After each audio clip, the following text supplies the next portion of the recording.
have owned and played with Barbies growing up? Okay, well, believe it or not, the Barbie doll has history behind it that you might not know. So whether you want to admit it or not, I'm pretty sure almost everyone has played with or even came in contact with Barbies. Yes, even the boys. I remember always asking for one and playing Barbies with my siblings when I was younger, and how much I used to love getting new clothes and shoes for her to wear. So the Barbie doll has been around for more than 50 years, and most people don't know a lot about the actual doll.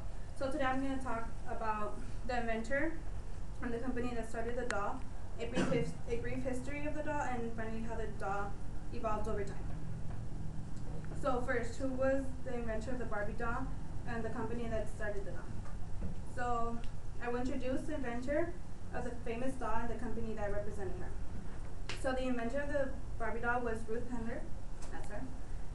She was born in Denver, Colorado to two Jewish immigrants. She later married her high school sweetheart, Elliot Handler, which is her right there. They later moved to Los Angeles, where Ruth pursued a business in her husband's furniture business.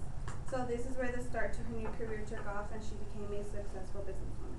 So Elliot Handler, Ruth's husband, and their good friend, Arnold Matson, formed a business together. They combined the first half of his last name and the first half of Elliot's name, making it Mattel. So this company started out as a picture frame manufacturing company, and much later started creating dollhouse furniture because it was bringing in more profit at the time. So then after that change, they started to focus more on toy manufacturing to expand their business, and their first success was the Barbie doll. So now that you know who the inventor and the company behind the Barbie doll is, you can go into the history of the doll. So now, to get a better understanding of the doll and why she was made, I will give you a brief history about the doll.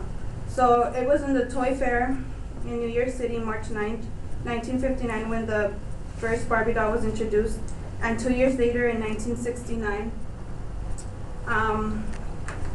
the Ken doll was produced. In an article called The History of Barbie Dolls by Mary Bettis on the website inventors.about.com, it states that the Barbie doll was named after Ruth's daughter, Barbara, and the Ken doll after her son's name, Kenneth. So those are the children.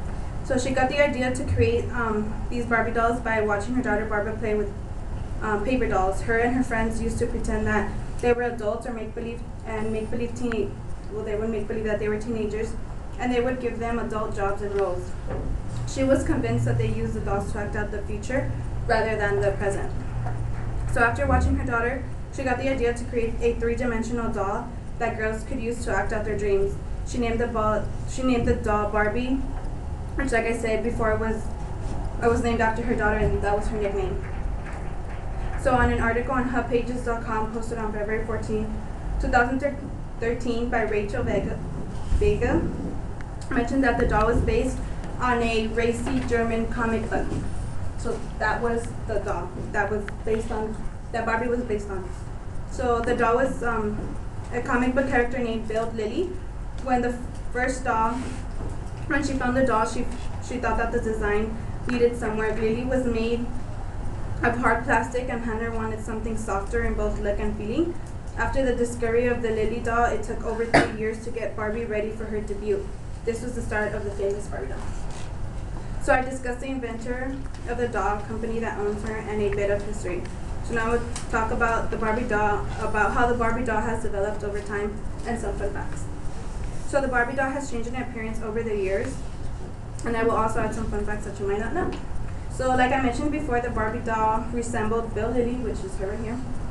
And Barbie had the same ponytail, heavily lined eyes, and a side glance, and that was the first one introduced. She later changed in the year 1960 when Mattel started using different bending material. They also changed some face features, like the eyebrows, and her eyeliner became less dramatic. The changes gave her a younger appearance. From the years 1961 through 1963, Barbie had more hair colors and hairdos to choose from. So she had the different hair. Her face didn't change too much during those years. By 1965, Barbie had more movement and her legs could bend. So in 1971, the Malibu Barbie came out and broke the mold. The previous face was no longer there. She now had a plumper face, big blue eyes, and a cute pug nose. The previous face Okay, sorry. The side glance, which had been there for many years, was finally taken away to a more straightforward and innocent gaze. She evolved to the doll that you now see before us. So she started with a side glance, and then she evolved to a forward face. So some fun facts that you might not know is that Barbie's full name is Barbara Millicent Roberts, and she is from a fictional Willow, Wisconsin, where she went to high school from. The best-selling Barbie doll ever was in 1992. It was totally hair doll, which had hair from the top of her head all the way to the bottom of her toes. So the Barbie doll has had more than 150 inspirational careers. And the first doll wore black and white she wore a black and white bathing suit, not pink, and was sold for $3. So now that you know more about the famous Barbie doll, let's finish things up. So the Barbie doll has been around for more than 50 years, and not many people knew things about her. First of all, I introduced the doll and the company that goes with her, a brief story, and lastly how she evolved over time. So we learned things that we didn't know about the doll that we had heard and seen almost all our life. And I believe it's good to know things about a doll that we grew up with, and maybe our kids might too.